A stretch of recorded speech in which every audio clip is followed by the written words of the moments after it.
ça, on a distribué les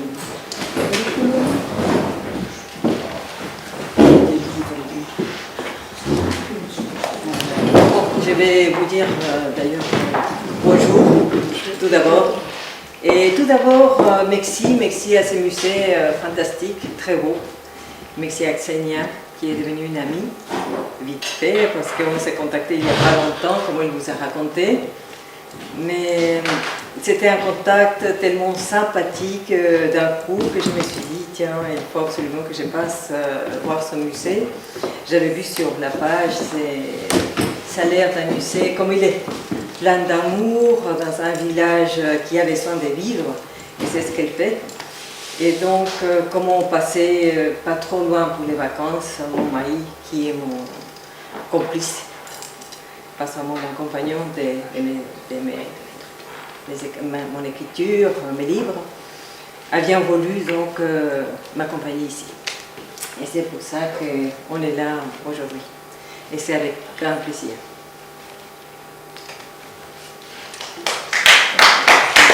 Ou des festivals avec le Mexique, le Brésil, n'importe quoi. La France, c'est la France, donc il y a toujours des invités, des pays qui viennent, des artistes, des intellectuels, etc. Avec l'Équateur, il n'y a pas eu, pour des raisons normales. Un petit pays qui n'a pas un lien spécial avec la France, qui est loin, même en Amérique latine, il est un petit peu perdu entre des pays qui sont énormes. De l'autre côté, une tradition spéciale, culturelle ou autre, c'est pas tellement connu ici, on l'a, mais c'est pas connu. Et donc, du coup, il y a eu la chance de pouvoir faire en sorte que ça se fasse une rencontre France-Équateur, un festival d'automne, ça va être un festival d'automne, qui a été négocié par l'ambassade il y a très longtemps, ça a commencé il y a 3 ans à peu près, on parlait d'une année Équateur, mais à la fin c'est devenu un festival. Et du coup je me suis dit, tiens, il faudrait faire quelque chose qui reste un souvenir, qui puisse même renouveler cette rencontre entre les deux pays, mais quelque chose de particulier, alors il fallait penser un peu quoi. Et un peu longue l'histoire, parce que je me suis tournée. D'abord, je me suis dit, bon, peut-être quelque chose de littéraire. Après, je me suis dit quelque chose avec des femmes, tiens. Donc, j'allais demander des femmes écrivains, écrire quelque chose sur la France, et bon, des choses comme ça. À la fin, je me suis tournée plutôt vers la peinture et la poésie, parce que ce sont 2 domaines que j'exerce moi-même, que j'adore. Et puis, c'est une rencontre que ça fait depuis longtemps, dans le cadre historique, culturel, surtout en France d'ailleurs, ça a commencé en France, entre Mallarmé, et qui est Manet. Et non, c'est Manet et Baudelaire. Et donc, maintenant on fait des échanges poésie et peinture, mais il n'y en a pas beaucoup. Mais il y en a de plus en plus, je trouve. Et c'est un échange de langages artistiques fantastiques. Et donc, je me suis dit, bon, ça c'est une idée de faire donc, un échange Équateur-France, mais avec des peintres équatoriens et des poètes français. Et à ce moment-là, j'ai commencé à chercher des peintres qui ont bien sûr un fil conducteur. Dans les œuvres, il y a un fil conducteur, et ça c'est le langage de la terre.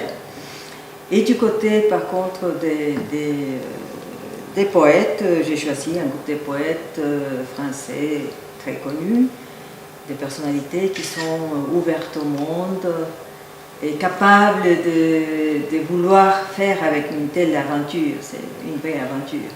sur l'hémisphère nord et un sur l'hémisphère sud. Alors, j'ai trouvé, on va peut-être éteindre. Il était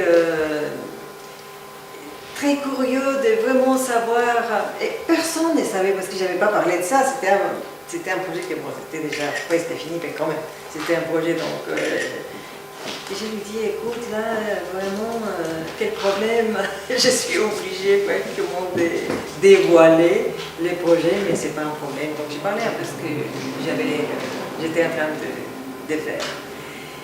Et je ne me suis pas rendu compte que dans les gens, il y avait beaucoup de monde, il y avait justement Nelson Roman, je ne l'avais pas vu. Et c'est après quelqu'un qui m'a dit, écoute, alors que j'ai parlé du fait d'avoir choisi les grands peintres équatoriens, Nelson était dans la salle. Et lui, il n'était pas dans les projets, pas encore. Et donc je me suis dit, tiens, oui, il aurait fallu dire quelque chose, nous sommes des amis depuis très longtemps et tout. Et justement, j'avais pensé à lui, mais comme il habitait beaucoup en France, voilà. Alors que après, je me suis dit, tiens, pour moi, c'est génial, parce que justement, il y a pas mal de choses qui nous unissent, qu'on a vécu un petit peu en parallèle dans la mesure où il a été ravi. C'est comme ça qu'il est rentré dans le projet. Et alors que, comme j'ai dit au début, il n'était pas, et c'était un peu dommage. Mais pour moi, c'est vraiment ça, parce que voilà, c'est un grand peintre. Et lui, il a fini par, d'ailleurs, qu'est-ce qu'il m'a dit? Qu'il avait fait un tel bleu qui est maintenant, c'est qu'à lui, il avait même enregistré comment patenté. Oui, il a patenté le bleu. Patenté un bleu. Je dis, c'est pas vrai, un bleu, normalement, on ne peut pas le patenter. Mais non, oui, j'ai patenté un bleu.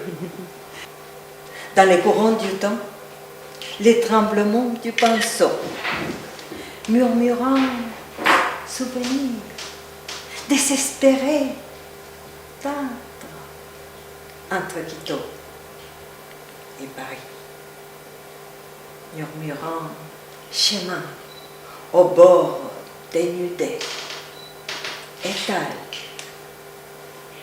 dans la contemplation, bleu.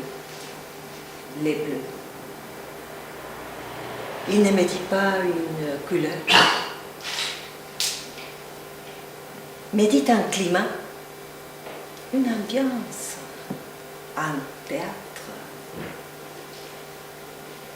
climat d'identité, ponctué des rites, mœurs, mémoire, mythe,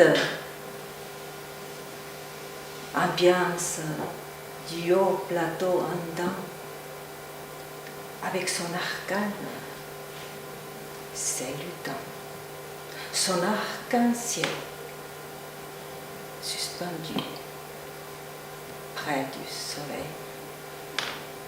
Il me dit les théâtres de notre histoire, de notre printemps bleu. Du commencement naît les Indes, l'allure de la mémoire pour écrire des paroles indigènes, rêves des flûtes et pains sur un baiser bleu. Et l'encre devient chant, prête à vivre au jour où je l'ai découvert, où je l'ai compris, tonalité du cosmos, ineffable, accent de l'horizon, infinitude, langage de la divinité, mystère, appel de l'aube, bénédiction, verbe céleste, noir, énigme, celui de l'océan. Toi, la totalité du bleu s'est installée en moi, près de ton âme.